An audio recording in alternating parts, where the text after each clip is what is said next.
আমার নবীজি বলেন, মানুষ যখন মরে যায় সব আমল বন্ধ হয়ে যায়, কিচ্ছু থাকে না। মৃত্যুর পরে নামাজ নাই, রোজা নাই, হজ নাই, যাকাত নাই, শরীয়তের কোনো হুকুম তার উপরে নাই। কি ভাই আছে নাকি? চিল্লিয়ে বলেন আছে? নাই।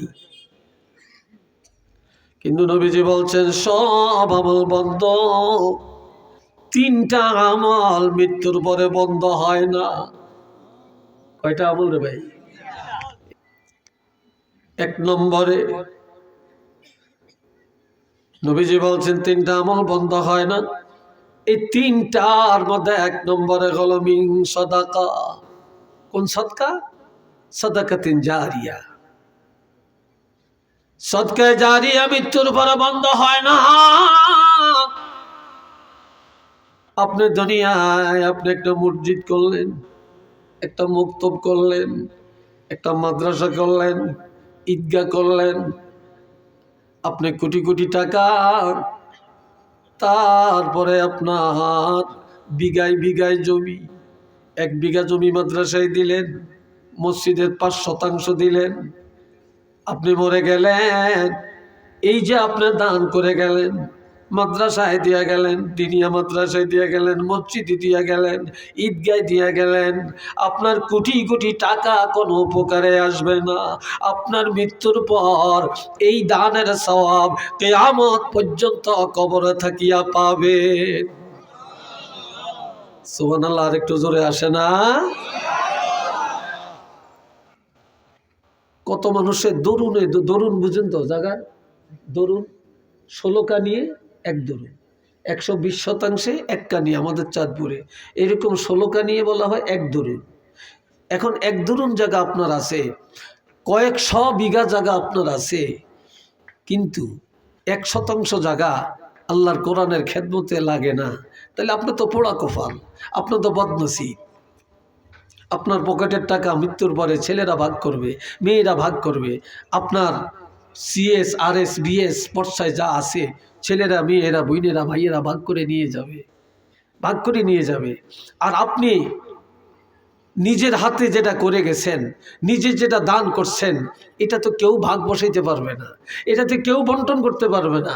এটা তো আপনার, এটা আপনার, কিয়ামত পর্যন্ত এটা আপনার। আর সব কিছুর মালিক অন্যরা, শুধু যেটা দান করছেন এটাই আপনার, এটারই আপনি মালিক। একটু মারহাবা বলেন,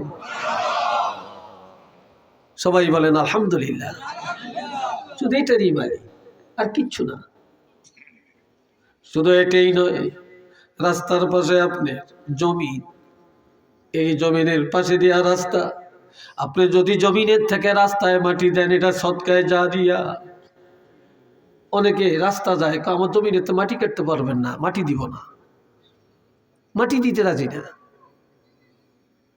আপনি যদি একটা পুষ্করণী কাটিয়া যান, এটা সদকায়ে জারিয়া।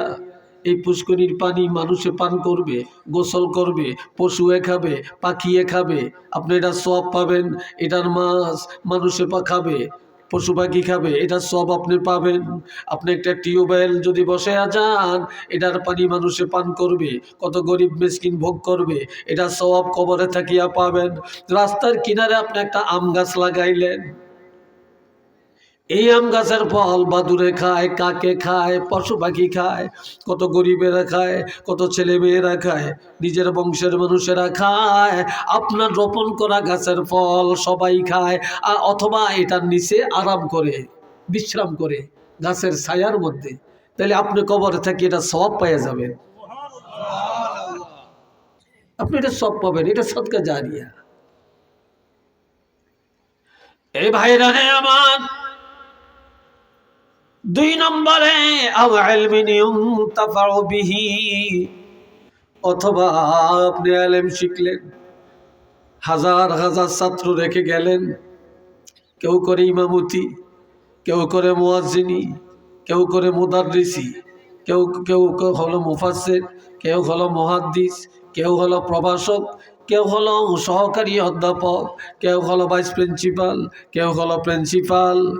এক একজনে এক এক সেক্টরে খেদমত করতেছে, আর ওস্তাদ কবরে থাকিয়া সওয়াবগুলি পাবে। আর একটু জোরে বলেন না ভাই। আমি আরো 20 বছর আগে আমাকে বলছে চাকরি ছেড়ে দিতাম, আমি দেই না। আমি বলছি আমার ওয়াজের দরকার নেই, আমার চাকরির দরকার। ওয়াজ করলে তো অনেক টাকা পাইবেন, চাকরি করে তো একটা নির্দিষ্ট বেতন, আগে এডি বালা, আমি ছাড়ি না। উদ্দেশ্য কি? এই ওয়াজ করি আমরা পার হইতাম পারি? খুব কঠিন হবে, খুব কঠিন হবে। আমরা বক্তারা আল্লাহর আদালতে দাঁড়িয়ে থাকা লাগবে, আমগো আগে আপনারা বেহেশতে যেতে পারবে।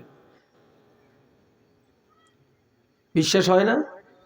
বক্তার ওয়াজ শুনে শ্রোতারা আমল করে এরা কিন্তু জান্নাতে যাবে, আর বক্তা ওয়াজ করে এটা আমল নাই, এতে কিন্তু বেকেটাকে জাহান্নামে যাবে। এ ভাইরা রে আমার,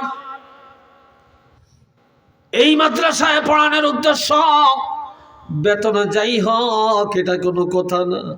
যদি 10টা ছেলেরে আলেম বানানো যায়, যদি 5টা ছেলে আলেম হয়, যদি 100টা ছেলে আলেম হয়, এক একজনে এক একটা সেক্টরে দ্বীনের খেদমত করবে, আর এই উসিলায় কবরে থাকিয়া সওয়াব পাবো, কিয়ামতের ময়দানে এই কারণে নাজাত পায়া যাব। উদ্দেশ্য তো একটা, আর কিছু না। অথবা একটা কিতাব লেখলেন, এটা পড়ে পড়ে মানুষ ইলম শিখে আমল করে, আপনি কবরে থাকিয়া সওয়াব পাবেন। বুখারী শরীফ সবাই পড়ে, সব আলেমরা পড়ে, ইমাম বুখারী এটা সওয়াব পায় না? কথা কয় না, সওয়াব পায় না? আল্লাহ। অথবা আপনি ইলমও শিখতে পারলেন না, কিতাবও লিখতে পারলেন না, আল্লাহ আপনারে কোটি কোটি টাকা দিছে, আপনি যদি দিনিয়া মাদ্রাসায় কিছু কিতাব কিনে দেন, গরিব ছাত্র করে কিতাব দেন, ফ্রি কিতাব দেন, যে যদি কিতাব দেন আজকে 100 জন ছাত্র, আপনি যদি বলেন 100 জন ছাত্রকে আমি এবছর কিতাব কিনে দিব, এই অ্যাবিলিটি, এই ক্ষমতা কি মানুষের নাই? এই কথা বলে নাই? অবশ্যই তো আছে, শুধু মনের অভাব, মনের অভাব, আর কিছু না। তাহলে আপনি মরে গেলেও এটা সওয়াব পাবেন, এই উসিলায় আপনি নাজাত পাওয়া যাবেন। 3 নম্বর, আওয়ালাদিন সালেহিন ইয়াদউলা, আপনি যদি ইন্তেকালের আগে দুনিয়াতে একটা সুসন্তান রেখে যান, হাফেজ কোরআন ছেলে রেখে যান, কারিউল কোরআন ছেলে রেখে যান, আপনি যদি দিনিয়া মাদ্রাসায় পড়ায়া আপনি যদি ভালো একজন আলেমের বাবা হয়ে যান, তাহলে ওই সন্তান যখন দোয়া করবে, ওই দোয়া কবরে থাকিয়া পাবেন। একটু চিল্লিয়া বলেন না সুবহানাল্লাহ।